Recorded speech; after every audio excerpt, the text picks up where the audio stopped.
There is an estimated 1.3 billion smokers in the world. 4.9 million people are dying because of tobacco use in a year. In the Philippines, there are about 240 Filipinos who die each day due to cigarette smoking or tobacco-related diseases. These statistics are the main reasons the Department of Health continuously putting its effort on the anti-tobacco campaign. The DOH launches its first ever anti-smoking campaign mascot in the 1990s. It is popularly known as Yossi Kadiri. It aims to reduce the prevalence of smoking among the youth during those times. Yossi Kadiri was the product of the dedicated public servant, former health secretary and senator, the late Juan Flavier. The campaign was considered a successful tobacco control drive, for it created a national consciousness on the harmful health effects of smoking. In 2003, Republic Act No. 9211, or the Tobacco Regulation Control Act of 2003, regulating the packaging, use, sale, distribution, and advertisements of tobacco products and for other purposes was passed. Its primary goal is to provide protection from exposure to tobacco smoke and regulate activities of the tobacco industry.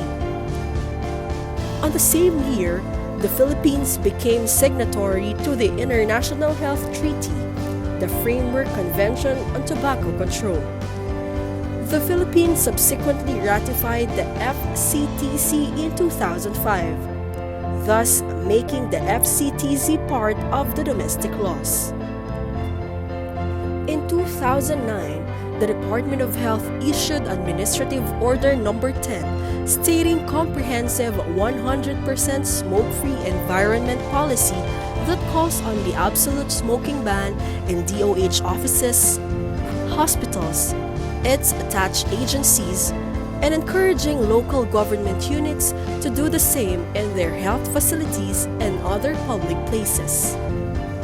Also on the same year, the Civil Service Commission issued Memorandum Circular No. 17 on smoking prohibition based on the 100% smoke-free environment policy in all government agencies.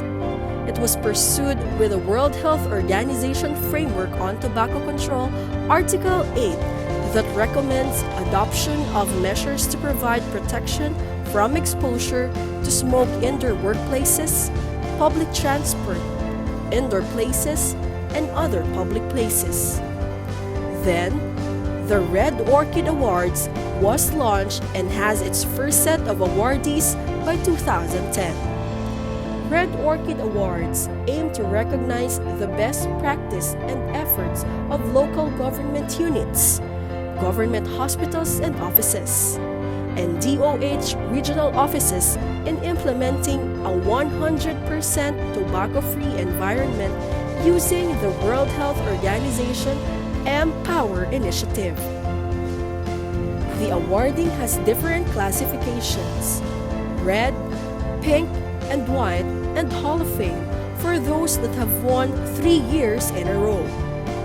From 2010 to 2015, there were 45 LGU's Hall of Famers and 194 Red Orchid awardees, 25 Hall of Fame government offices, and 158 Red Orchid awardees.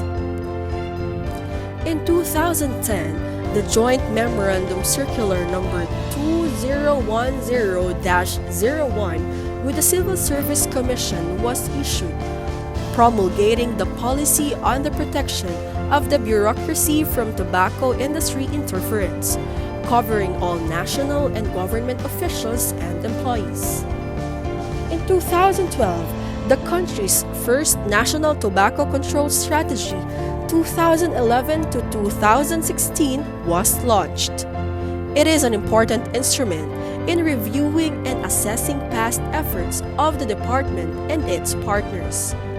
Within this period, 2 landmark legislations were passed: Republic Act Number 10351 or the Sin Tax Reform Law of 2012, or otherwise known as the National Internal Revenue Code of 1997 as amended by RA 9334 and for other purposes.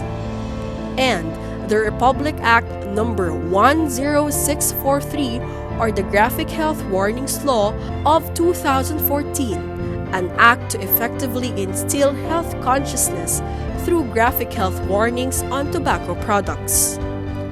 Although Philippines has been successful in reducing smoking prevalence over the last decade, still, the DOH won't stop its unceasing battle to fully eradicate the problem of smoking in the country, not only to save the present, but more importantly, to save and secure the future generations from any dangers that will be caused by tobacco use.